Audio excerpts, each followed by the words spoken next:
혹시 마음속에 그때 왜 그랬을까 하는 생각, 돌덩이처럼 무겁게 남아 있나요? 오늘은요, 그 무거운 후회라는 돌덩이를 미래를 향한 디딤돌로 바꾸는 법, 여기에 대해 한번 제대로 이야기 나눠보겠습니다. 그때 다른 선택을 했더라면 그 말은 정말 하지 말았어야 했는데 이런 생각들 아마 한 번쯤은 다 해보셨을 거예요. 그쵸? 이렇게 꼬리에 꼬리를 무는 후회 때문에 지금 이 순간을 제대로 즐기지 못하고 있다면 오늘 이 이야기가 바로 당신을 위한 겁니다. 조은강 작가가 이런 말을 했어요. 후회할 시간과 에너지가 있다면 차라리 지금 내가 할 수 있는 일에 집중하는 게 훨씬 낫다. 정말 맞는 말 아닌가요? 생각해보면 후회라는 건 결국 과거에 묶여버린 에너지일 뿐이거든요. 자, 그렇다면 이 아까운 에너지를 어떻게 미래를 위해 쓸 수 있을까요? 후회를 흔히 끝이 보이지 않는 어두운 미로에 비유하곤 하죠. 왜냐하면 그 안에서는 계속 같은 자리를 맴돌면서 길을 잃고 정작 소중한 지금 이 순간들을 다 놓쳐버리게 되니까요. 바로 이런 느낌이죠. 과거의 실수에 대한 생각에 푹 빠져 있다 보면 오늘 내린 커피가 얼마나 향긋한지, 창밖 날씨가 얼마나 좋은지 이런 것들이 그냥 다 스쳐 지나가 버려요.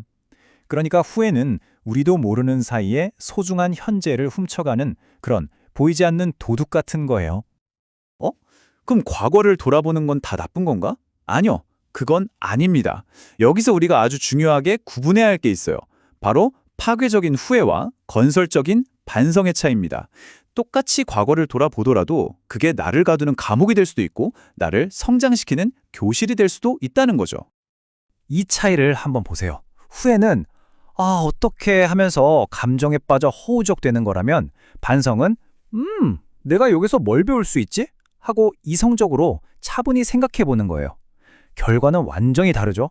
하나는 파괴로, 다른 하나는 성장으로 이어집니다.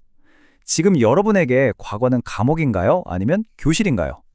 이 비유가 정말 와닿는데요. 물에 빠진 사람이 살려고 막 허우적댈수록 오히려 더 깊이 가라앉잖아요. 후회가 딱 그래요. 우리를 절망 속으로 더 깊이 끌어당기기만 하죠. 에너지는 에너지대로 다 쓰는데 단 1cm도 앞으로 나아가지 못하는 그런 상태인 겁니다.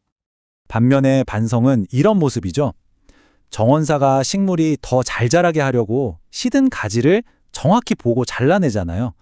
그것처럼 과거의 실수라는 시든 가지를 잘라냄으로써 미래에 더 건강하고 새로운 성장의 싹을 틔우는 것. 이게 바로 지혜로운 반성입니다. 근데 우리는 도대체 왜 이렇게 후회라는 감정에 쉽게 빠져버리는 걸까요?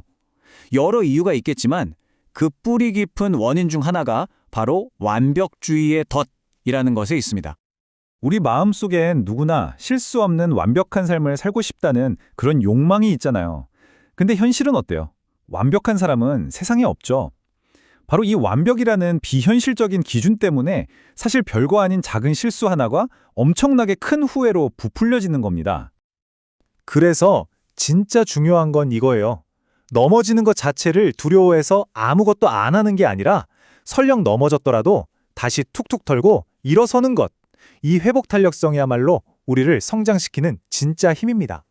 실수는 끝이 아니라 더 지혜로워질 수 있는 기회라는 걸 꼭 기억하세요. 자, 그럼 이제 이론은 충분히 알았으니 후회라는 미로에서 빠져나올 구체적인 탈출 계획을 한번 짜볼까요? 이 4가지 단계만 잘 기억하시면 됩니다. 바로 이 4가지 단계가 후회의 사슬을 끊고 자유로워질 수 있는 아주 명확한 로드맵이 되어줄 겁니다. 그럼 하나씩 좀 더 자세히 들여다볼게요. 첫 번째 열쇠는 바로 용서입니다. 다른 누구도 아닌 나 자신을 용서하는 거예요. 그때 왜 그랬을까 하면서 계속 나를 탓하는 건 사실 아물고 있는 상처에 일부러 소금을 뿌리는 것과 똑같거든요. 또 누군가에 대한 원망도 마찬가지예요. 그 원망은 결국 나 자신을 과거에 꽁꽁 묶어두는 족쇄가 될 뿐입니다. 용서는 이 무거운 짐을 내려놓기 위한 가장 첫 번째 발걸음이에요. 두 번째는 현재에 집중하기입니다. 과거에 대한 후회는 어둠과 같아서 지금 이 순간 현재라는 빛을 딱 비추면 힘을 잃게 되어 있어요. 뭐 거창한 게 아니고요. 그냥 지금 마시는 차의 따뜻함, 귓가에 들려오는 음악 소리, 여기에 잠깐이라도 온전히 집중해 보는 거예요. 바로 그 순간만큼은 과거의 어두운 그림자가 비집고 들어올 틈이 없어집니다. 세 번째 단계는 감사함을 선택하는 것. 이건 일종의 관점 바꾸기예요. 예를 들어, 그 프로젝트 실패해서 다 망했어. 이렇게 후회하는 대신에, 응? 그래도 그 실패 덕분에 리스크 관리의 중요성을 진짜 뼈저리게 배웠잖아. 이렇게 생각해보는 거죠. 실패 속에서 배움을 찾아내고 감사할 때 과거는 더 이상 아픈 상처가 아니라 아주 비싼 수업료를 낸 값진 경험이 됩니다. 자, 마지막 네 번째 단계는 용기 내기입니다.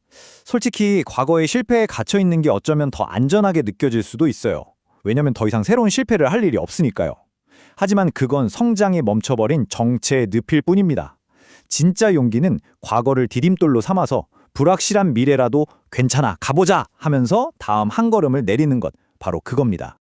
결국 우리 앞에는 늘 두 가지 선택지가 놓여 있는 셈입니다.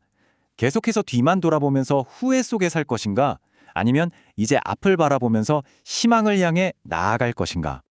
이 비유 하나가 오늘 이야기한 모든 걸 말해주는 것 같아요. 운전할 때 100m만 쳐다보고 가면 어떻게 될까요? 앞으로 나아갈 수도 없을 뿐더러 언젠가는 큰 사고가 나겠죠? 우리의 인생도 똑같습니다.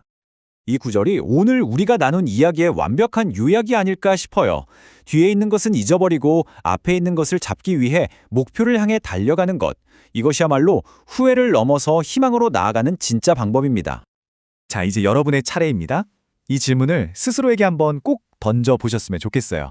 나의 과거 경험 중에 후회로 남겨둘 게 아니라 오늘 나를 더 단단하게 만들어준 귀한 디딤돌로 바꿀 수 있는 건 과연 무엇일까? 그 답을 찾는 바로 그 순간부터 여러분의 새로운 시작이 활짝 열릴 겁니다.